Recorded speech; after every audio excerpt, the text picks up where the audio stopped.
Buenos días, señores del MIR. Mi nombre es Gonzalo Botella. Fui alumno de la Academia MIR Asturias en la promoción 19-20 y hoy vengo aquí para repasar con vosotros un diagnóstico diferencial súper importante, un poco complejo, pero que vamos a aprender y a repasar con esta tabla que os he preparado sobre las hepatitis. Vamos a empezar primero con las hepatitis A y E, que son muy similares y que nos va a ahorrar mucho trabajo estudiarlas juntas.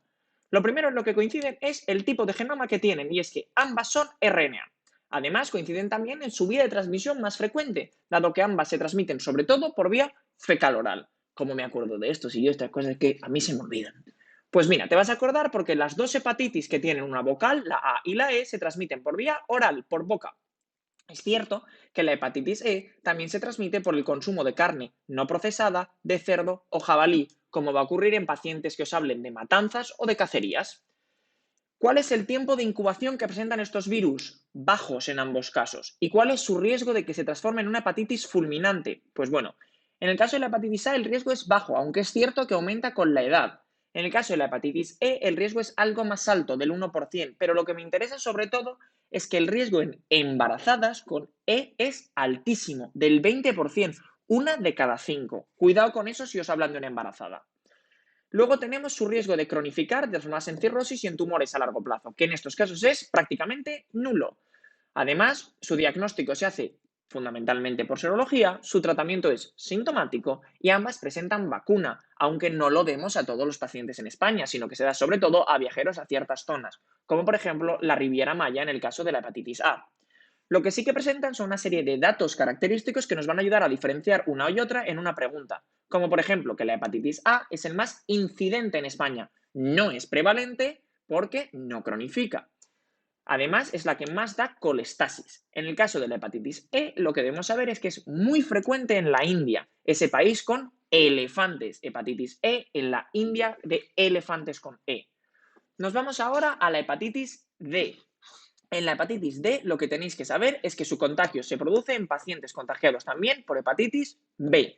Bien se contagien ambas cosas a la vez en una coinfección o bien se produzca una infección por hepatitis D en un paciente ya afecto por hepatitis B, sobreinfección. Se trata de otro virus RNA y su contagio se hace por las mismas vías que la hepatitis B, que luego veremos.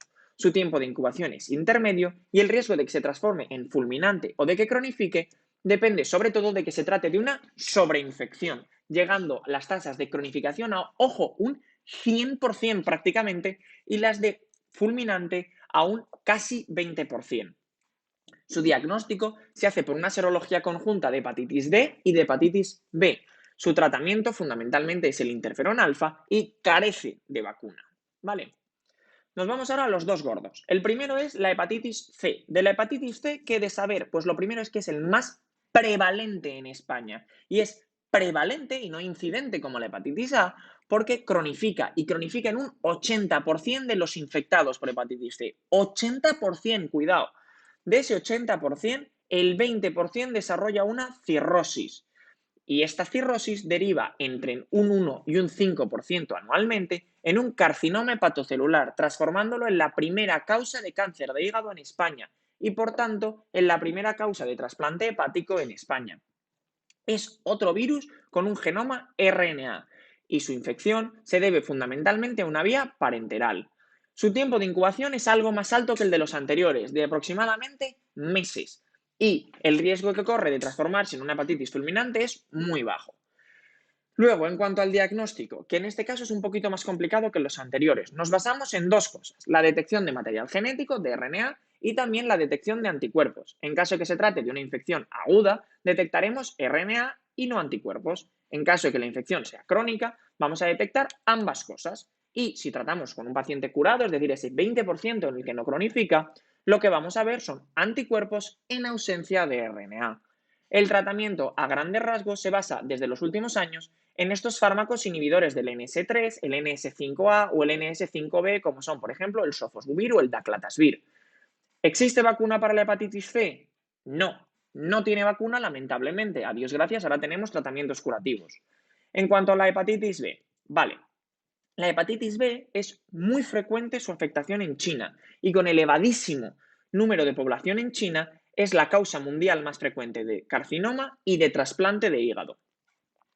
Además, es la causa también más frecuente de hepatitis fulminante y es también la forma, el virus de hepatitis que más manifestación extrahepática causa. Así que, si os hablan, por ejemplo, de una manifestación cutánea en un paciente con hepatitis, pensad en la hepatitis B. Y es el único que tiene un material genético formado por DNA. Eso es súper importante porque lo diferencia de los demás. Se transmite en países desarrollados por una vía fundamentalmente sexual y parenteral, siendo que por esta vía cronifica en un 10% de los pacientes. Pero ojo, en países subdesarrollados, la infección se produce sobre todo perinatal, en el parto, y en esos casos los niños alcanzan unas tasas de cronicidad del 90%, dado que se transforman en portadores crónicos y presentan muchas más complicaciones.